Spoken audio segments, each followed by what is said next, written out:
Hey, I'm Wally Adamchik, president of Firestarter Speaking and Consulting, and welcome to Nothing Builds Itself, and an edition of Tips from the Top. Tips to run your contracting business better from the best contractors to work for in the United States. And today, we got a good one. Pop quiz for you. When I say Boston, what comes to mind? Well, most people think the New England Patriots, lobster, and maybe Sam Adams. But if you know contracting, and after this video, you will also think E.M. Duggan. In 1891, Duggan started out as a mom and pop plumbing shop. Today, they're a 500-strong industry icon operating out of 3 massive buildings. Their drive and perseverance makes them one of the oldest family-run HVAC plumbing and fire protection companies in the country. They're now 5th generation, and less than 3% of firms can claim they have gone that far. They also specialize in BIM and 24/7 service. Len Manfredo, EVP, stated, Edward Duggan II fostered a culture of high standards for both their clients and workers. It has been and will always be our mission to make sure each and every employee knows they are valued. In a moment, you'll hear from Len, but let's hear first from the 4th generation of leadership, Vince, who had no intention of working in construction. How many times have you heard that one? And as you listen to Vince, imagine what it would be like working for him. Would you ever want to bring him bad news? Yet, we also find his insights on building the business for the long term. Listen as he talks about preparing for growth in a downturn and being ready for the upturn. You married into this thing, didn't you? Yes, I did. I met my wife, Maureen. She was the oldest daughter of Edward and Eileen Duggan. Did you know what you're getting into? I had no intention of being here, to be honest with you. I was an accountant, and I was going for my MBA at the time, and working for a plumbing company was about the farthest thing from my mind, to be honest with you. Yeah, not very glamorous when you think of the MBA thing, but one thing leads to another, and here you are. Well, what's your earliest memory of stepping into this construction company? Well, they were a very successful company. It was Edward and his brother, William, and they were 3rd generation. And I didn't know much about the company except when I first talked to Ed about it and Bill, they were just starting to get into computers. They had purchased a couple of plumbing supply companies, which was different from what they were doing. They were doing construction, and they know they needed to start using computers. And back then it was one computer screen. That was the system. But so they know they needed to bring in some financial people to help run the business. Because how has the company evolved? I know it's bigger, but what else? Okay. Well, it's evolved because we've expanded our area of expertise. We were predominantly a plumbing company, and we also did fire protection. Without going into specifics, Vince was able to attract 2 key leaders away from 2 of the mega national firms. I like the idea of moving to a family business where they could walk in, talk, we can make a decision in 15 minutes, not 15 months, if you know what I'm saying, with a big national firm. So we rebuilt the staff basically at that time. Things took off. My son-in-law, Len, I should mention, my son-in-law, Len, came on board in 2009 because I knew we were going through this transition, and Len brought other talents that we didn't have here. He was from New York, and just a little different approach to things. And so between the new people coming in, Len coming in, I started to look to the future as opposed to just how much longer I'm going to be here. We bought a 36,000 square foot building on one side and a 60,000 square foot building on the other. So we quadrupled our size. And we started doing a lot more prefabrication. We built 2 state-of-the-art prefabrication shops, one's plumbing, one heating. And when the economy came back, we had a head start on everyone else. We were ready to go, and we just took off. And the volume went from at the bottom of the recession in 2010, we were at like 38 million, and then we just skyrocketed it, and then now we're like 250 million. So expanded the footprint, and we just, instead of having 2 or 3 stations, we had 12 stations with plumbers working. So we were ahead of the curve in terms of the new plumbing shop that we built and the way it was designed and the equipment that we brought in. We were one of the first companies in the country to bring in there's a machine we got from Sweden that actually cuts the pipe. You program it and tell you how many pieces you want of each length, and it cuts the whole job in like an hour or 2 as opposed to weeks.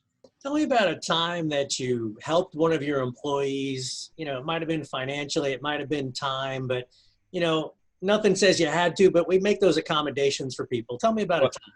Well, I have to go back to Ed Duggan. That's what Ed was like. He would help anybody that walked in. His doors are always open. We don't stand on formality.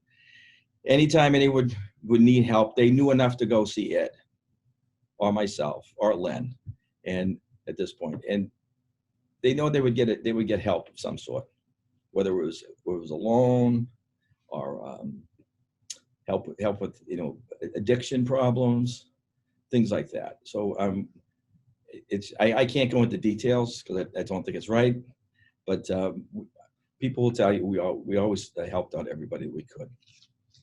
Is there a business, I'll use the word payoff, to doing that? It's loyalty. Yep. That's the only payoff is you show loyalty to them, they show it back to you. We're a 5th generation company now, and it just happened this morning. Somebody said to me, well, I'm hiring this student as an intern for the summer. I said, okay.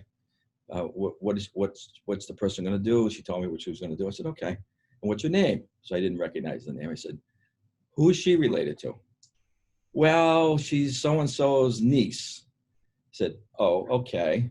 So that means her great uncle was so-and-so because that person also's father worked here. So we have generations of people that come through here, and that's the biggest. I'm trying to think of the right word. The biggest thing as far as compliment you can get when you recommend your family to come work where you work. Absolutely. That internal referral is the greatest example of loyalty. And I say, hey, describe EM Duggan. What would you say? It's a great place to work. It's a family-run business. It always has been, and I'm hoping it always will be. With my son-in-law and my daughter, and they have 3 young boys. So now we turn to Len Manfredo, EVP. Like Vince, Len married into the business also, but it's clear he was born to be a part of EM Duggan.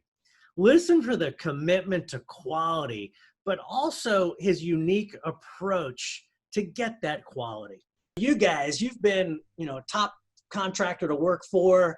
Where did that come from, and how do you nurture it as the guy running the place? I think that we've been blessed, and it's really been the leadership that has come before the current leaders of the organization today. I think it was an easy foundation for us to stand on, and I think that it's always been a part of the culture. Ed Duggan and his leadership have always focused in on treating their people correctly and making people feel more of that family atmosphere. And then this group, and obviously, including myself at the helm, that's all I focused in on. And that was my main focus when I came on board, just to improve that already incredible culture that the company had.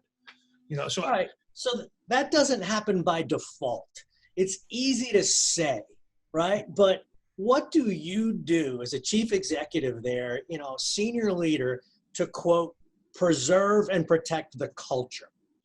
So before I had 2 companies in New York before I came up here, and both are still operational and they're very successful. My partner, who I was with, my cousin Vinny, believe it or not.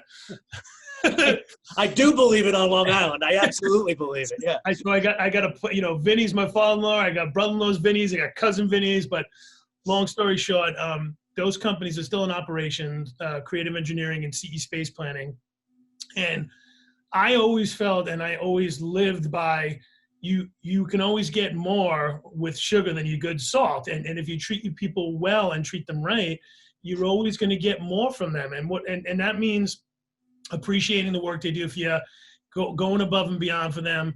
And it's not just about pay. It's more about, spending time with them, listening to them, hearing their thoughts, incorporating their ideas into your the establishment or the company, hanging out with them on a personal level, going out to dinner with them, breaking bread with them.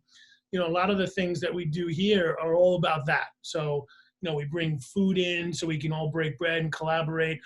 I think the biggest magic happens is when you're sitting down talking to one another, eating with one another. And that's, I think, the biggest problem that we're going to have moving forward because of COVID, unfortunately. Yes, you can work from home, but it's not the same thing. And the magic happens when people are sitting and talking with one another and those ideas come up. So I always looked at whoever was doing the work in the shops for advice on what and how to do things better.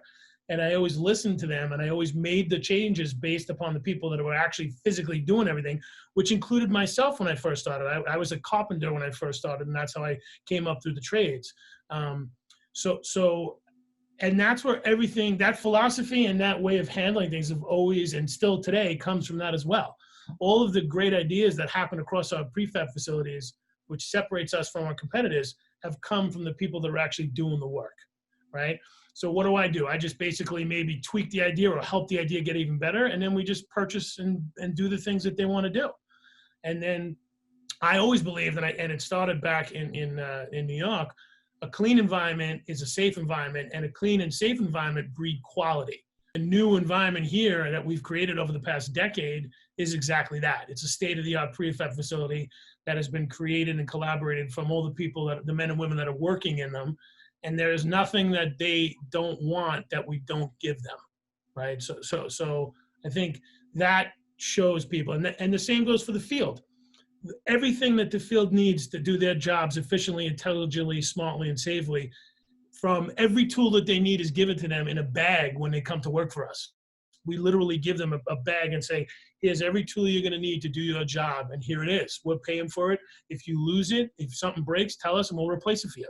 You don't have to worry about a thing. We just want you doing the job, because we know that that's what your value is, doing the job for us, not worrying about where your tools are or bringing in tools on your own. Every piece of equipment they want it's given to them. We have it all categorized. Intelligent job trailers and job site toolbox. So anything they need, they get. And that adds obviously to efficiency. When you're working with a company that doesn't provide you with good new tools, or doesn't have a tool program, you get frustrated because you're working with subpar stuff, and once again, the quality of the product reflects that, right? So we have competitors that think they want to save money on tools instead of spending. We'd rather spend money on tools because we know that breeds quality. Don't jump over dimes to save pennies. All right, fair enough. Yeah. So your union. Yes. Yep. As you embarked on this, I'll call it cultural rebirth or reinvigoration, what was the response from the local? It's funny. At first, when I first came up, being a new guy, I basically knew, and also Vin's leadership, he was smart enough to know, I basically had to start on the bottom, even though I was coming in on an executive level and, to be owner at one point during my tenure. So I started as a project manager, and I ran a job, and I got to know the men and women in the field by working with the men and women in the field.